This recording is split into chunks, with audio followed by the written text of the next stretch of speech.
Welcome back to Science with Miss Dubois. Today we're talking about the scientific method. That's me, so let's begin. The scientific method is the process in which a scientist asks a question and runs an experiment to gather data to answer that question. Now, sometimes with natural science or with science, it's really hard to follow that process word for word each time. So basically, the main goal is to figure out relationships by collecting data, asking questions, and analyzing that data to understand why things happen the way they do. All scientists go through this method in one way or the other when trying to answer a question.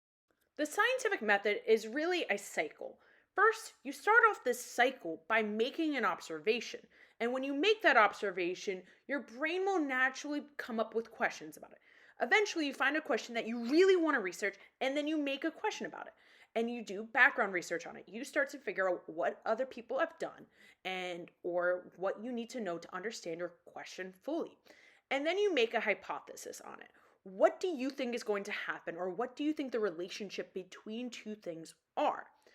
And then after that, you basically run an experiment where you collect data. After you collect data, you analyze your data and you write a conclusion. You figure out what happened and where. Finally, what you do after that is you communicate your results to the world. The world needs to understand what happened and or what your research was about. This way, when you make another observation about the same thing or slightly different thing, you can go through this process all over again. The first sort of step in the scientific method is making an observation. An observation is something that you notice happening around you. Now, when you notice things happening around you, it's important to see the things that are happening frequently around you, or to take notice of the things that you're interested in, or things that you have a natural curiosity about. When I was doing research in high school, I had a natural curiosity towards the weather. I was curious about it. I asked a lot of questions about it. So it really lended itself up for me to make a project about severe weather, especially since I actually had a fear of it as a kid. Now, the next part in the scientific method is to ask a question.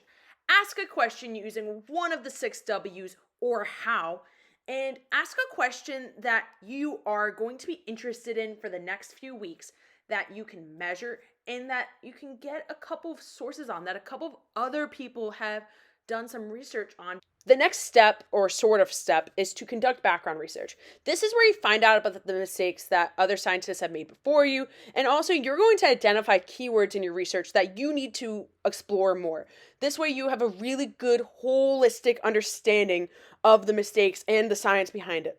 But another key aspect to this step is to network with scientists. It is really, really important that you network with scientists because they have more experience than you and they can break down some of the really confusing and complicated information.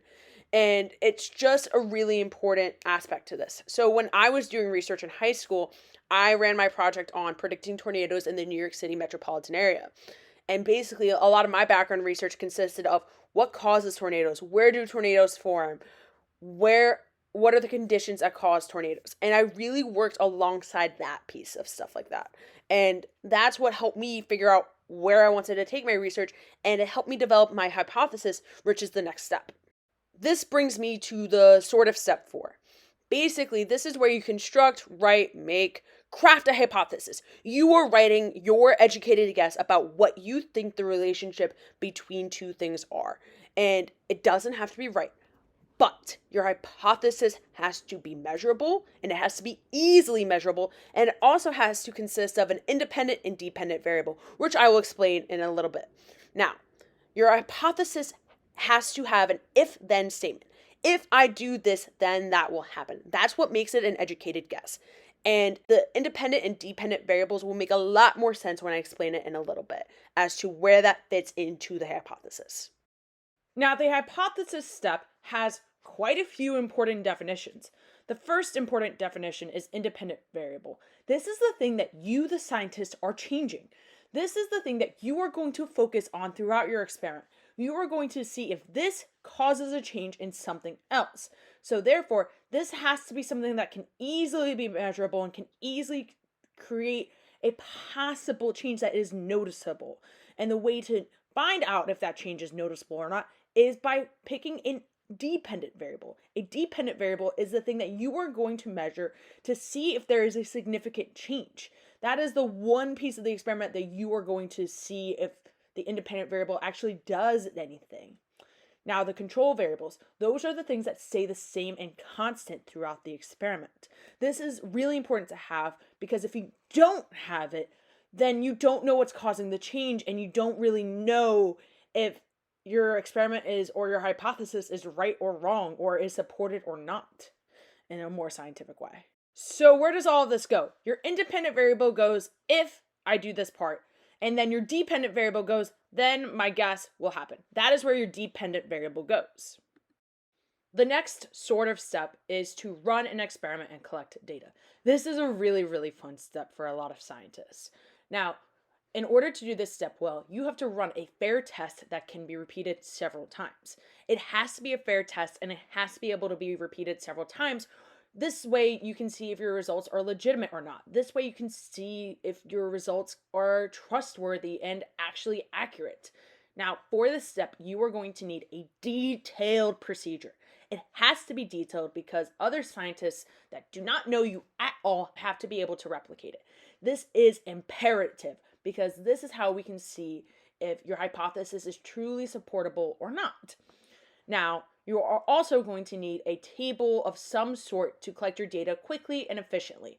This is so you are not scrambling to finesse your data, and it's basically just to make your job easier when you analyze your data as well later on. The next sort of step is to analyze your data and draw a conclusion.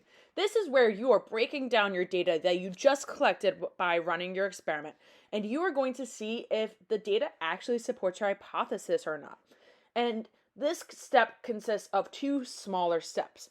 The first step is to actually analyze your data. And part of that is reviewing your data. Do you have anything missing? Do you have enough data? Do you need to run more trials? Questions along those lines are questions that you should be asking. And then on top of that, you have to calculate the averages of all of your trials and all of your groups. This way you can put it into a pretty graph that is very visually appealing and also can explain it to scientists so they can quickly see, okay, this makes sense, or yes, this works, or not. Scientists are able to analyze graphs in a variety of different ways. The way you plot a graph is a whole other video, but basically you put your independent variable, the thing that you changed, on the x-axis, and you put your dependent variable on the y-axis. And that's the general idea of how to analyze your data.